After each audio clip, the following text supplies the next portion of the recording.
Hi Steadies!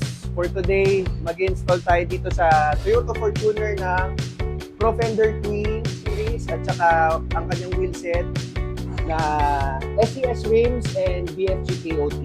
So, this is 17x9 na SCS and yung bagong-bago na KOT natin na all-terrain 285/70R17. So, bakit si Profender ang napili ni client? He asked me ano raw yung masasuggest kong suspension. For daily use lang naman daw, ang gusto niya is gumanda yung ride ng kanyang Fortuner. So we suggest si Profender talaga kasi subok na to. And adjustable to, depende dun sa settings na gusto ni client.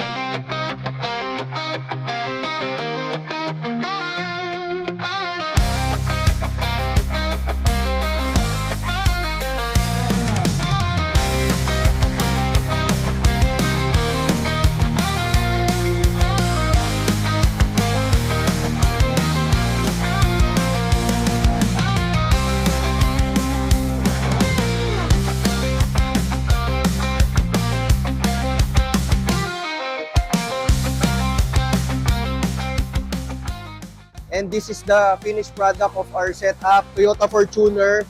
Nag-lift tayo ng 2-inch lift. We put Profender Twin Series, KO3 tires, and SCS rims. So, ikot tayo. Kita-kita nyo guys, tumaas talaga siya. So, mas naging macho look yung kanyang sasakyan. And nag-offset tayo ng konti kasi yun yung gusto ni sir. Malinis na medyo macho. If you're interested na i-upgrade ang inyong auto, ang inyong rigs, visit lang kayo sa amin, Steadfast Auto Works, Makati City, or mag-message kayo sa aming Facebook page, Steadfast Auto Works. Thank you!